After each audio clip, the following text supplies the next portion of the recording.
ہمارے ساتھ موجود ہیں سابق secretary election commission Kunwar Dilshad صاحب. Thank you so much for joining اس کنور دلشاد صاحب.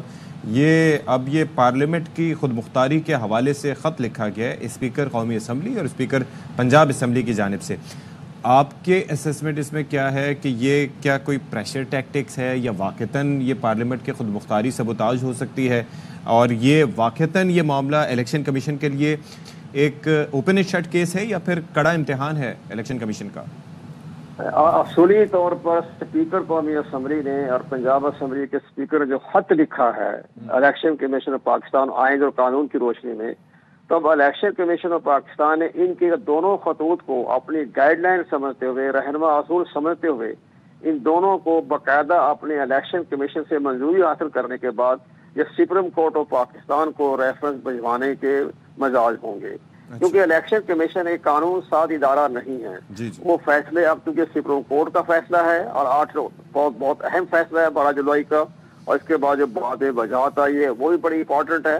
ان حالات کو دیکھتے ہوئے الیکشن کمیشن پاکستان آج خود فیصلہ نہیں کرے گا، بلکہ تمام ہی دونوں خطوط کو اور اپنے اختیارات کو مد نظر رکھتے ہوئے اور 12 جولائی کے فیصلے کو سامنے رکھے گا. یہ دونوں خطوط جو ہیں یہ ریفرنس بنا کر یہ سپریم کورٹ آف پاکستان کو بھجوانا پڑے گا کہ آپ ہمیں اس پر رائے دیں. وضاحتی فیصلے کے بعد بھی کنور دلشاد صاحب اب بھی ریفرنس کی ضرورت باقی ہے؟ یہ تو بڑا قانونی مسئلہ پیدا ہو گیا نا. اب اسپیکر قومی اسمبلی نے رائے دی ہے، اسپیکر قومی اسمبلی نے الیکشن کمیشن کو رائے دی ہے کہ میری رائے کے مطابق چونکہ آپ اس کو فیصلہ جو ہے اپنے طور پر کریں.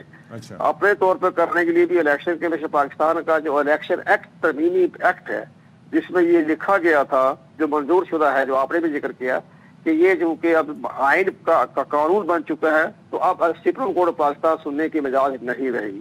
اب اس کا فیصلہ جو ہے یہ الیکشن کمیشن آج خود نہیں کرے گا بلکہ یہ سپریم کورٹ آف پاکستان کو بھجوائے گا. لیکن میری رائے میں اسپیکر قومی اسمبلی کو الیکشن کمیشن کو خط لکھنے کی بجائے سپریم کورٹ آف پاکستان میں ریفرنس بھجوانا چاہیے تھا کہ آپ کا فیصلہ جو ہے وہ الیکشن ایکٹ کی ترمیمی بل کی زد میں آ چکا ہے اور اب آپ اس کے فیصلے پر اپنا کسی نتیجے میں پہنچنے کے آپ اہل نہیں رہے. یہ خط جانا چاہیے تھا قومی اسمبلی کے اسپیکر کی طرف سے سپریم کورٹ آف پاکستان کو. الیکشن کمیشن پاکستان کے پاس تو کوئی آئینی قانونی کوئی اختیارات نہیں ہے، وہ تو دونوں تین خط پڑھ کے آگے بھیجے گا.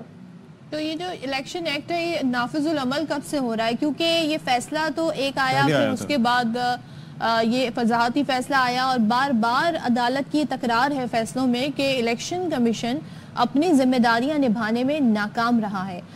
تو اس تکرار کے باوجود آپ سمجھتے ہیں کہ ابھی اس کو دوبارہ انٹرٹین کیا جائے گا عدالت میں؟ یہ اس لیے ہوگا کہ سپریم کورٹ آف پاکستان کا یہ کہنا تھا نا کہ لیکن الیکشن کمیشن بھی اپنے مضبوط موقف پر ڈٹا ہوا ہے نا. الیکشن کمیشن یہ کہہ رہا ہے کہ جب تک انٹرا پارٹی الیکشن کا فیصلہ نہیں ہو جاتا تو ہم یہ مخصوص نشستیں کسی پارٹی کو دینے کی مجاز نہیں ہے.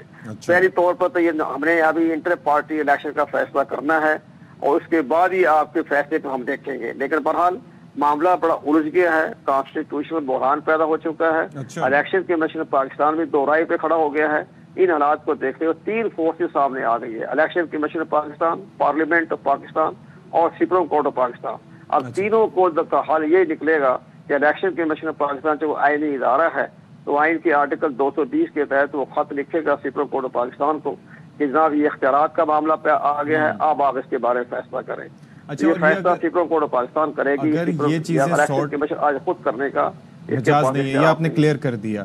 لیکن اس سے پہلے بھی الیکشن کمیشن کا جو شکوہ رہا کہ عدالت نے ان کا موقف نہیں سنا، اس پوائنٹ کی کوئی قانونی اہمیت ہے؟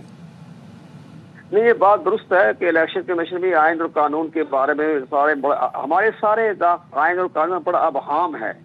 تو کلیئر کوئی آرٹیکل نہیں ہے. ہر آدمی، ہر سیاسی پارٹی اپنے مفاد کے مطابق اس آرٹیکل کی تشریح کر لیتی ہے. تو اس لحاظ سے الیکشن کمیشن پاکستان پہلی دفعہ ایک اپنا تمام اختیارات کو استعمال میں لا رہا ہے. ماضی میں جو ہمارے چیف الیکشن کمیشن ہوتے تھے سپریم کورٹ کے جج ریٹائرڈ، وہ اتنا زیادہ گہرائی میں نہیں جاتے تھے. موجودہ چیف الیکشن کمیشنر کسی کے دباؤ میں نہیں آئیں گے. ان کی بڑی خوبی یہ ہے، میں ان کو بہت قریب سے جانتا ہوں، وہ کسی کے دباؤ میں نہیں آئیں گے، نہ وہ سپریم کورٹ کے دباؤ میں آئیں گے، نہ کسی ادارے کے دباؤ میں آئیں گے. انہوں نے تو عمر بندیال کو بھی شٹ آف کال دے دی تھی چیف الیکشن کمیشنر. یہ تو سارے